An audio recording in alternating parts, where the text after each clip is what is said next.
Hey guys, Adam here, Blackfyre Productions. Welcome back to another Toy Tuesday. Today I'm going to be taking a look at the one and only The Armor. So Hot Toys TMS 044. The Armor, it is the Hot Toys exclusive. It was announced during one of their events recently. Can't recall the name off the top of my head. But I saw it and I wanted to grab it, so I placed an order and had it shipped to me. Really excited to add it to my Mandalorian collection with having the life-size Grogu and both the deluxe and regular Mandalorian. Her Mando release is a heavy Mando as well, IG-11, stuff like that. So really excited to throw this into my shelves as well. I need to get more shelves and more stuff in my display cases behind me, as well as some of the lights that I have not set up yet. But I definitely want to take a look at this one. So, without further ado, let's jump into the box and take a look at the contents inside the Armor. And here we are with the Armor TMS 044 from Hot Toys. As you can see, it is a Hot Toys exclusive. And as I mentioned, I needed to add it to my collection. It's such a cool character in the show. She just looks so badass fighting all those stormtroopers and such. Towards the end of season 1, it just, and like the way she looks, it's just so full of character and detail and everything. The Armor is just fantastic, so I definitely wanted to add her to the collection. We'll add a nice variety to it. So there you can see the box with the art and everything, the slipcover or whatever, going all the way around.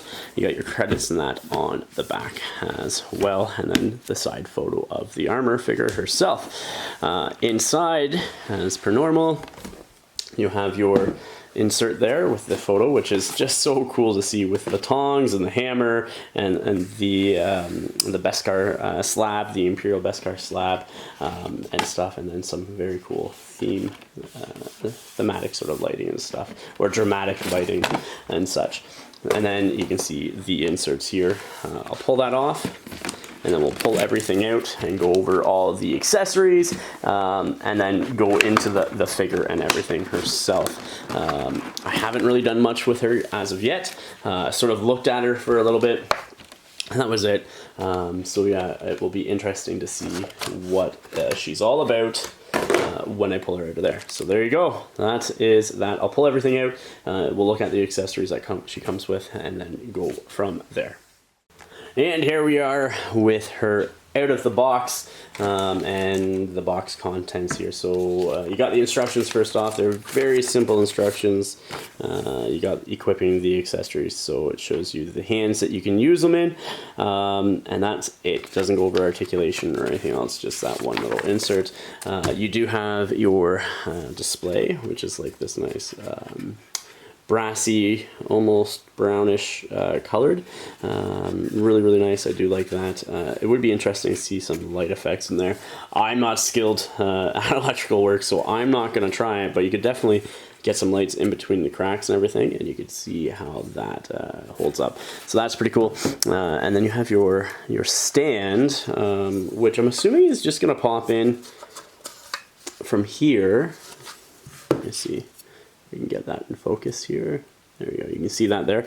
I'm assuming it's just going to pop in between one of these plates. Yeah, that's what it's going to be.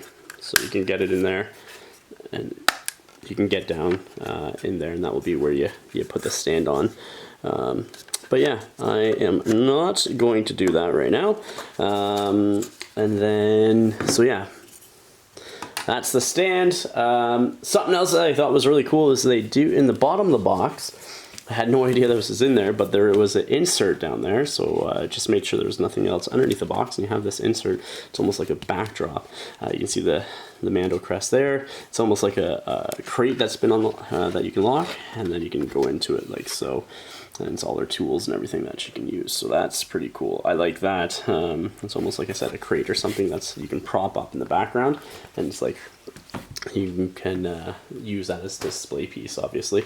Comes with the Beskar chest plate. And it comes with the tongs as well as the ladle for the liquid Beskar, right? So really nice steel and metallic application to that. Same with the tongs, they do open up, and there is a bolt right there, and like I said, they do open up and such. But they seem and feel pretty frail. I don't think I'm going to be playing too much with these. You do have the welder as well. Really cool. You know, you can put that in one hand like she's working on the chest plate. The slab of Beskar with the nice, you can see the ripple effect in there and everything else. There you go, right there. Really, really cool.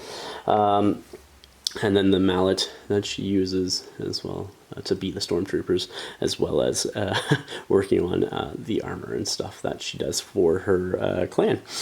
So that's really awesome. And then you have 4 separate hands as well. You got, it'd be 2 of each. So these are hands that you can use to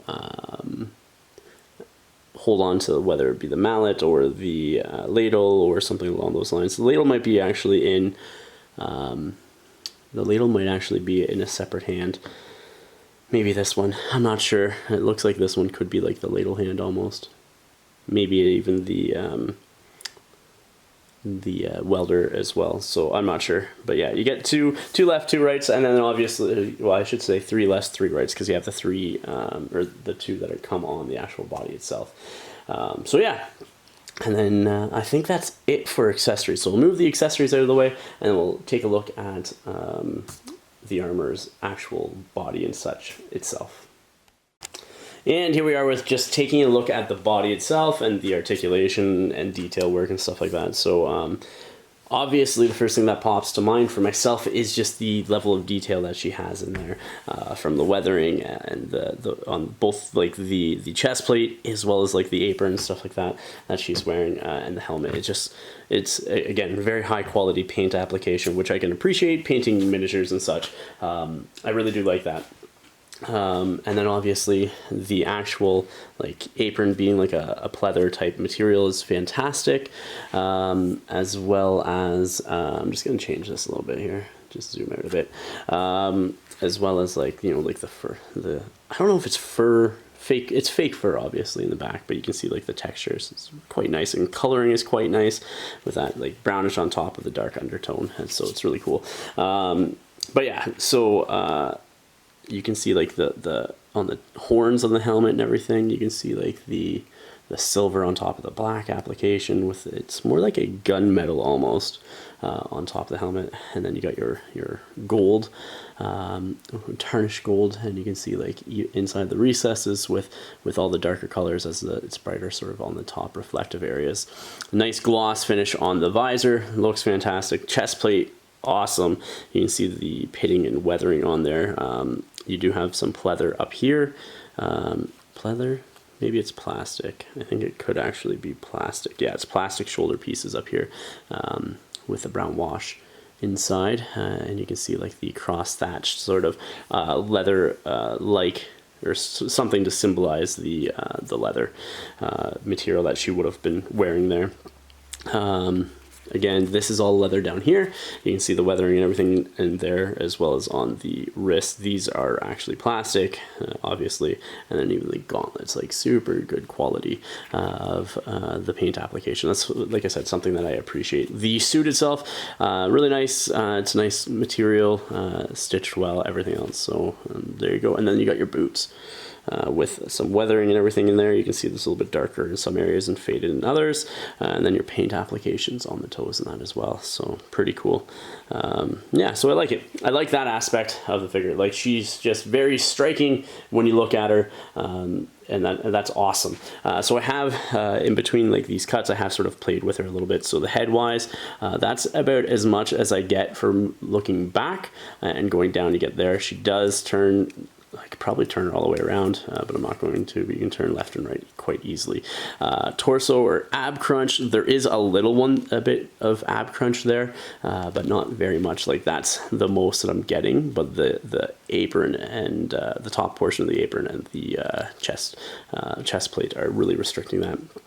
Arms wise, I get about 3 clicks up I can get one more, but it's real tight. There we go.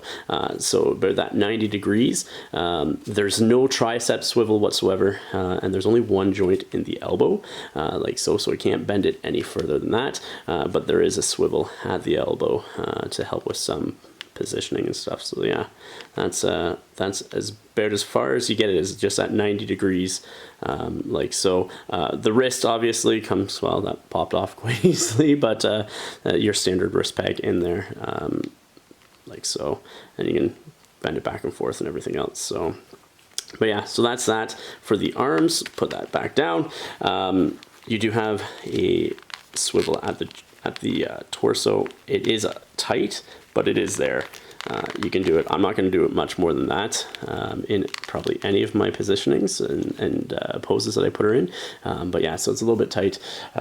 Legs wise, they do come forward. That's about as far forward as, if I can show you here, that's about as far forward that it goes, and then you get the knee joint, and that goes down to the 90%. You could probably go further if you were playing with the leather and everything, but I'm not going to. I don't think there's a need to, and I really don't want to break the figure just as I got her. And then obviously you have your feet, so you got your front and back and the ball joint in there, so you can rotate that around. So love the look of it. Not super keen on the lack of articulation with the lacking the double elbow joints, knee joints and such to help with the posing, because when I do some photos with her or set her up on display, it sort of limits that aspect. But I think it will still be a nice addition to your collection, especially if you've been collecting Mando figures. So I don't know. Hit and miss, basically. Miss on the articulation of the body. I'm not even sure what body they've used, Hot Toys has used for this, because I'm new within the last year of collecting Hot Toys for the most point. But love the paint application, and I think she's a hit if you have the Star Wars Mandalorian lines and a bunch of other stuff for that. So she'll fit right in, and it is still a very striking and great looking figure. It's just lacking of articulation. But yeah, that is it. If you haven't yet, you can check out the Patreon link in the description of the video down below. You can support the channel. We try to do incorporate some of these toy photography and toy videos where I do unboxings and reviews of the figures that I get and I collect and I put up on display. So if you're interested in supporting the channel, you can check that out. We also do other content for some of the other hobbies, or I also do other content for some of the other hobbies that I do, such as painting, miniatures, as well as miniature board games, stuff like that. Do a lot of Marvel Crisis Protocol and other things. So check out that Patreon link and let me know what you think of the figure in the comments down below. Please remember to like, share, and subscribe. Until next time, ignite hobby.